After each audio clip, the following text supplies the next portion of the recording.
Bem-vindo ao Jornal da Mix, bom dia para você. E a gente divulgou aqui no GMC Online um levantamento falando de altos salários em Maringá. A gente sabe que o regime, né, de contratação mudou muito. Tem gente que não é mais por carteira assinada, já tem muita empresa que contrata direto aí pro PJ, né? Mas dentre os de carteira assinada tem salários bem grandes. E tem um perfil também. Vamos falar um pouquinho sobre isso, sobre esses altos salários aqui da cidade. Tem áreas específicas que realmente estão pagando mais, né? Sim, bom dia, ouvintes. Bom dia, pessoal da Mix. Bom dia. Exatamente. Tem áreas que a gente sempre fala da área de tecnologia, que sempre tá bombando, mas assim, exatamente, algumas carreiras, dependendo do tempo que você passa nessa carreira, você vai ter um salário muito alto, né? Se você olhar nessa lista que foi passada pela Mix, ali tem gerente geral de uma fábrica, diretor financeiro, né? Mas você pode ver que as pessoas já têm uma certa idade, elas já são, têm uma formação, mestrado, doutorado. Então, quando a gente percebe que existe por trás muito estudo, muito esforço, uma carreira construída, é possível que essa pessoa acima dos 35, 40 anos comecem a ganhar salários cada vez, para a maioria das pessoas, parece astronômico, mas a responsabilidade por trás disso é muito grande. É um salário que se justifica. Essa lista foi feita, inclusive, pelo nosso colunista de economia, o João Tonin, que está com a gente toda quinta-feira e traz alguns dados bem interessantes. Como você colocou, a maior parte ali dos altos salários, isso a gente está falando na casa dos milhares, né? Na casa dos muitos mil reais, principalmente ali nas primeiras posições. São para cargos sêniores, né? A gente tem pessoas com 40 a mais, 50 a mais, que estão ganhando esse salário de 70, 60, 50 mil, 40 mil reais. E tem também as pessoas que têm ali seus 20 anos, até acho que tem 2 ou 3 nessa lista de 100 com menos de 20 anos, mas aí sim para o setor principalmente ligado à tecnologia, onde tem essa galera mais jovem que já galga essas posições mais altas mais rapidamente, né? Uma área muito disputada porque envolve tanto a parte intelectual, né, de conhecimento, quanto a parte de, como que eu posso dizer, criatividade. Então, hoje um artista ganha muito bem, mas por quê? Porque ele é único, né? E quando você vai para a tecnologia, algumas pessoas da área de tecnologia também ganham muito bem porque são únicas. A forma como ela raciocina, a forma como ela cria soluções para um determinado problema é única, né? Então as empresas pagam caro porque eu tô pagando como aquela pessoa pensa, eu tô pagando pelo intelectual dela. Alguns cargos que a gente vê ali na lista, que são para pessoas mais jovens, se você pegar, são pessoas muito bem estudadas, né? Não depende assim, nasci e de repente eu sou o cara que vai ganhar 20 mil, 30 mil. Não é assim.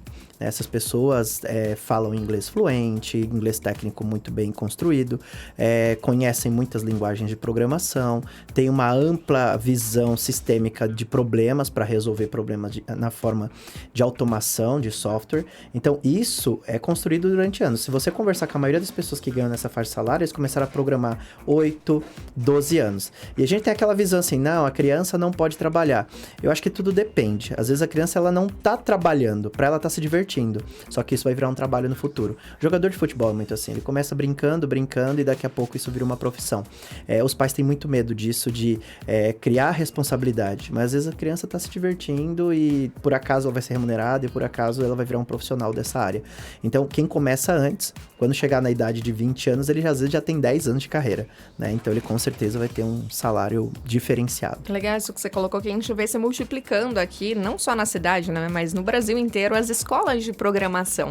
As crianças vão lá, curtem o que estão fazendo, estão brincando e aprendendo e, ao mesmo tempo, desenvolvendo habilidades que o mercado está desesperado atrás. Então, com certeza, essa formação não oficial, né, fora da academia, também conta muito. Isso que a gente aprende no dia a dia, os cursos que a gente faz, e a gente vê isso até nessa própria listagem ali, que tem gente com doutorado, por exemplo, que ganha menos do que gente que só tem o superior completo.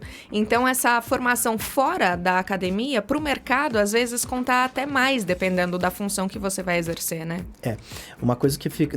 ali na pesquisa, ela mostra muito os salários CLTs, né? E o que ela ignora é alguns salários que são PJ e pessoas que têm a mesma empresa. Cargo de diretoria, até estranhei um diretor ali ganhar 75 mil CLT em carteira, até porque o que ele paga de imposto é muito alto.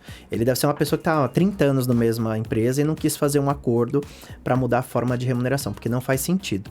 É comum um diretor de empresa ser PJ e receber, porque ele vai pagar muito menos imposto, é uma questão tributária daí. E ele tá pouco se lixando com a relação profissional, né? Porque ele já chegou no auge da carreira e nesse auge você escolhe para quem você vai trabalhar. E a CLT é muito mais ligada a pessoas que são escolhidas.